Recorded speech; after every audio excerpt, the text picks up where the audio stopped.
3 summers ago I was staying in a caravan a long way from the nearest city. It was usually pitch black at night. I had given my word that I would not smoke inside, so at 1 a.m. I stepped outside for a cigarette.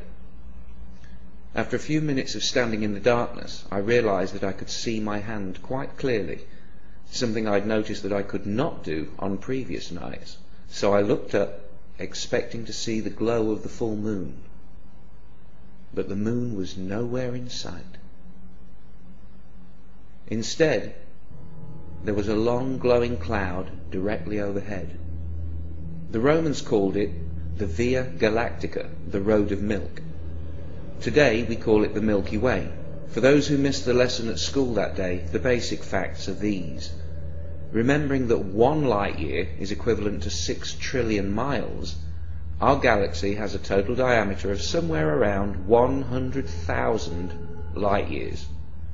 Our Sun is located towards the edge of one of the galaxy's spiral arms, about 26,000 light years out from the central bulge of the galaxy. It takes 200 to 250 million years for the Sun to complete 1 orbit of the central bulge. Surrounding the galaxy, above and below the disk, in a spherical halo, there are approximately 200 globular clusters, which may contain up to 1 million stars each. The Milky Way itself contains 200 billion stars, give or take. These numbers are essential to understanding what a galaxy is, but when contemplating them, some part of the human mind protests that it cannot be so. Yet an examination of the evidence brings you to the conclusion that it is. And if you take that conclusion out on a clear, dark night and look up, you might see something that will change your life.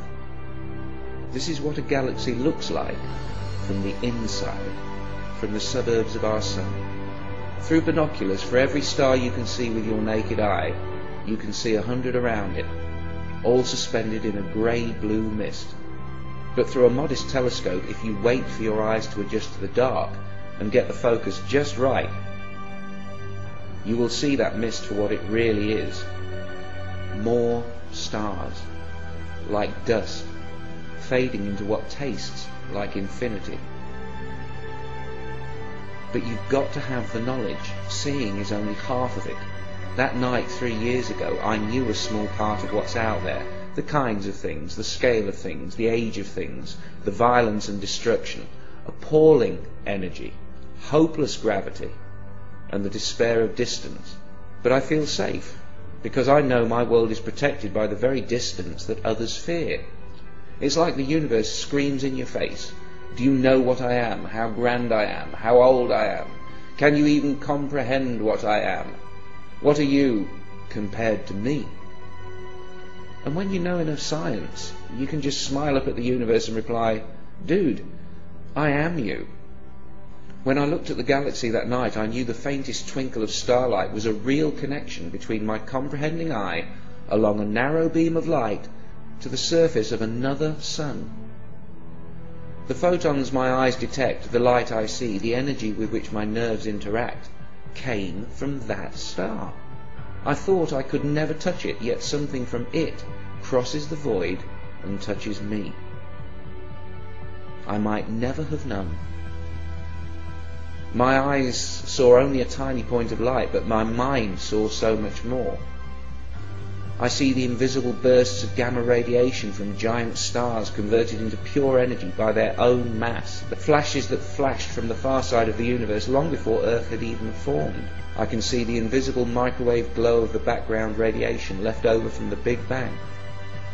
I see stars drifting aimlessly at hundreds of kilometers per second, and the space-time curving around them. I can even see millions of years into the future. That blue twinkle will blow up one day, sterilizing any nearby solar systems in an apocalypse that makes the wrath of human gods seem pitiful by comparison. Yet it was from such destruction that I was formed. Stars must die so that I can live. I stepped out of a supernova. And so did you.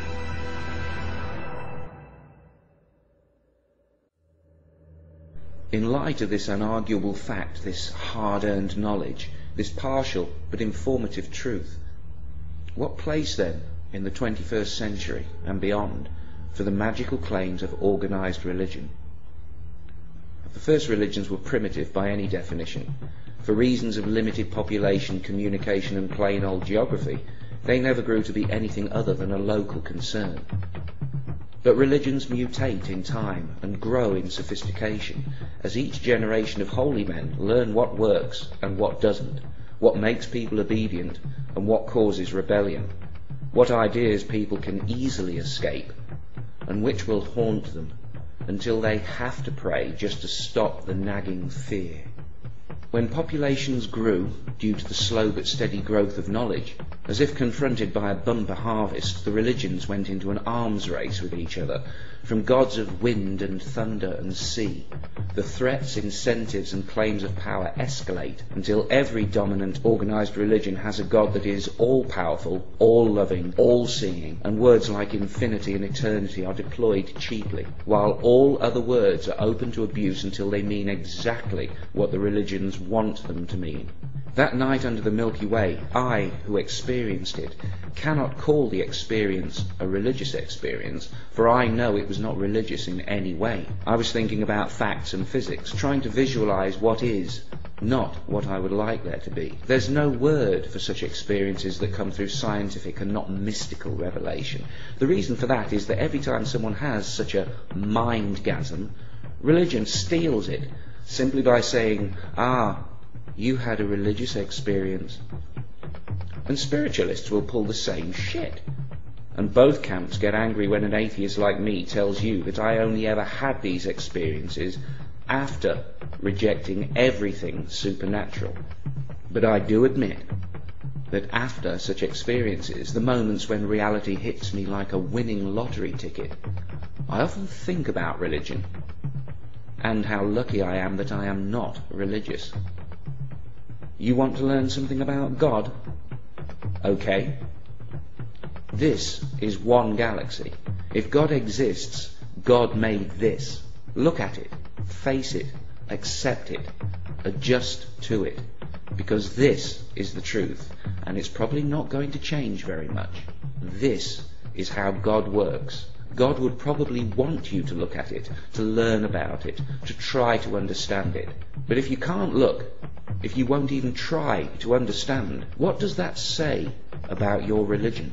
As Bishop Lancelot Andrews once said, the nearer the church, the further from God. Maybe you need to run away from the mosque, away from the church, away from the priests and the imams, away from the books, to have any chance of finding God.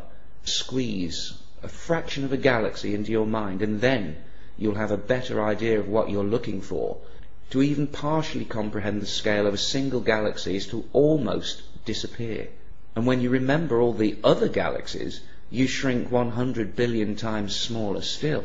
But then you remember what you are. The same facts that made you feel so insignificant also tell you how you got here. It's like you become more real. Or maybe the universe becomes more real. You suddenly fit. You suddenly belong. You do not have to bow down. You do not have to look away. In such moments, all you have to do is remember to keep breathing. The body of a newborn baby is as old as the cosmos.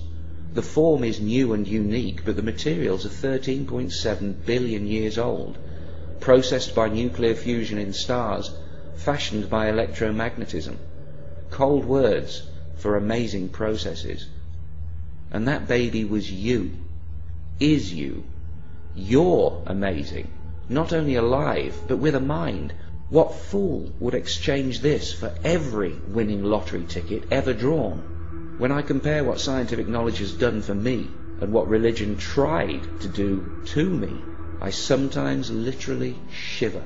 Religions tell children they might go to hell and they must believe, while science tells children they came from the stars and presents reasoning they can believe.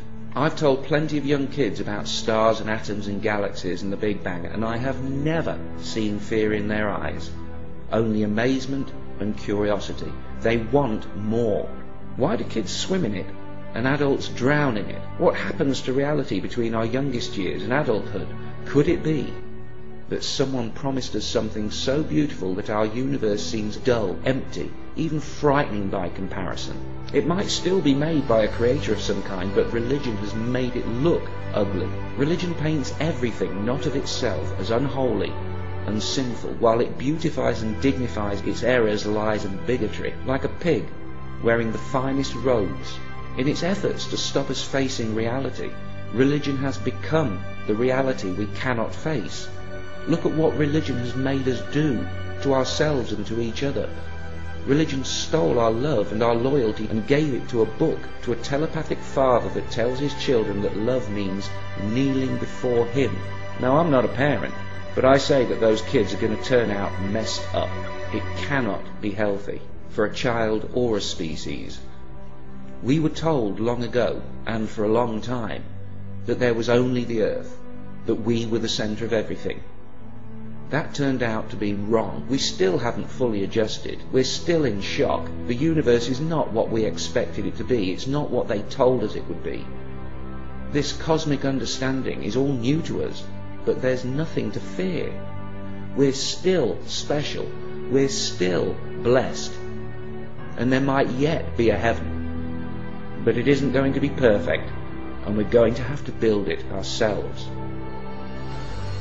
If I have something that can be called a soul that needed saving, then science saved it from religion. Some people find it really very depressing that the universe can only support life for another 30 billion years. 30 billion years. Are you fucking kidding me?